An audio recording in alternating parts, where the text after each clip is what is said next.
आगे बढ़ेंगे। भारत के एयर स्ट्राइक और ऑपरेशन सिंदूर के बाद से पाकिस्तान की आर्थिक स्थिति डामाडोल हो गई है। 10 मई के बाद से देश में महंगाई चरम पर है। जरूरी सामानों की कीमतें आसमान छू रही हैं। इधर पाकिस्तान भारत के हमले के डर से सेना खर्च पर लगातार बजट बना रहा है और इन दिनों ज्यादा खर्च भी कर रहा है।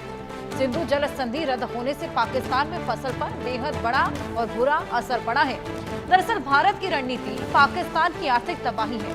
भारत ने जो डेलीगेशन विदेश भेजे हैं उसने दुनिया को पाकिस्तान की सच्चाई बताई है। दुनिया को पता चल गया कि पाकिस्तान किस तरह आतंक को पालता पोसता है और किस तरह वो कर्ज के पैसे भी मृतक आतंकियों के परिजनों में बांटता है। ये भारत की कूटनीतिक स्ट्राइक है क्योंकि भारत ने साफ साफ कहा कि पाकिस्तान कर्ज के मिले पैसों को आतंक पर खर्च करेगा। अब खबर है कि आईएमएफ कर्ज की दूसरी किस्त देने से पीछे हट सकता है।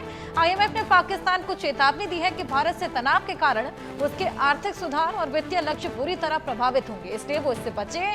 पाकिस्तान के विदेशी मुद्रा भंडार और पाकिस्तान के मौजूदा हालात को देखते हुए आईएमएफ सहमा हुआ है। उसने 11 नई सख्त शर्तें पाकिस्तान पर थोप दी। क्या कुछ और कहा है, आइए ये भी सुनवाएं।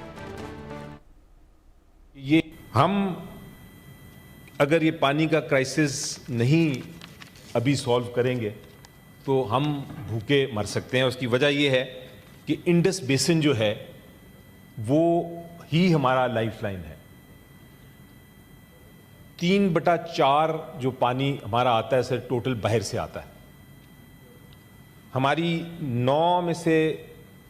10 में से 9 लोग जो है ये इंडस वाटर बेसिन के ऊपर ही रिलाय करके अपनी ज़िंदगी बसर कर रहे हैं।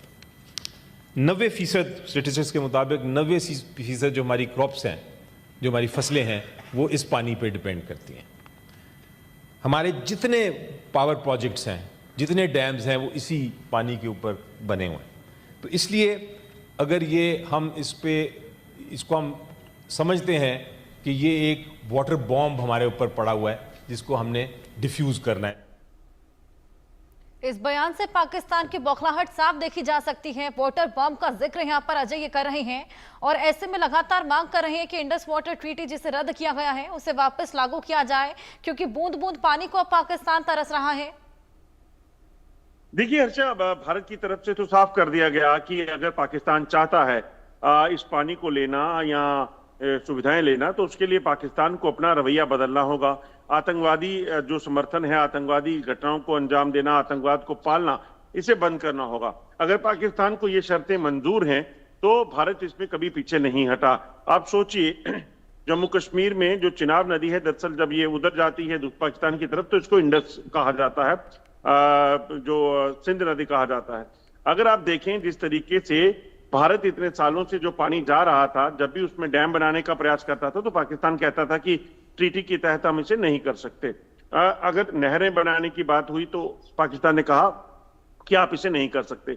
भारत ने उस चीज को माना, मगर उसके एवज में अगर आप देखें तो पाकिस्तान ने क्या किया। पाकिस्तान ने यहां पर पहलगाम किया, पाकिस्तान ने यहां पर पुलवामा किया, पाकिस्तान ने यहां पर उड़ी किया। तो ये हमले करके पाकिस्तान आतंकवाद को चलाता रहेगा। हजारों लोगों की खून से हाथ रंगे हैं पाकिस्तानी सेना के, आईएसआई के और सरकार के, और वो चाहती है कि भारत उसके लिए अच्छा सोचे। वो कैसे मुमकिन होगा? पाकिस्तान की तरफ से पाकिस्तान को साफ कह दिया गया भारत की तरफ से कि खून और पानी एक साथ नहीं बह सकता। अगर पाकिस्तान आतंकवाद बंद नहीं करेगा तो इस मुद्दे पे कोई चर्चा नहीं होगी, नहीं होगी, नहीं होगी। इसके अलावा कोई भी और दूसरा रास्ता नहीं है।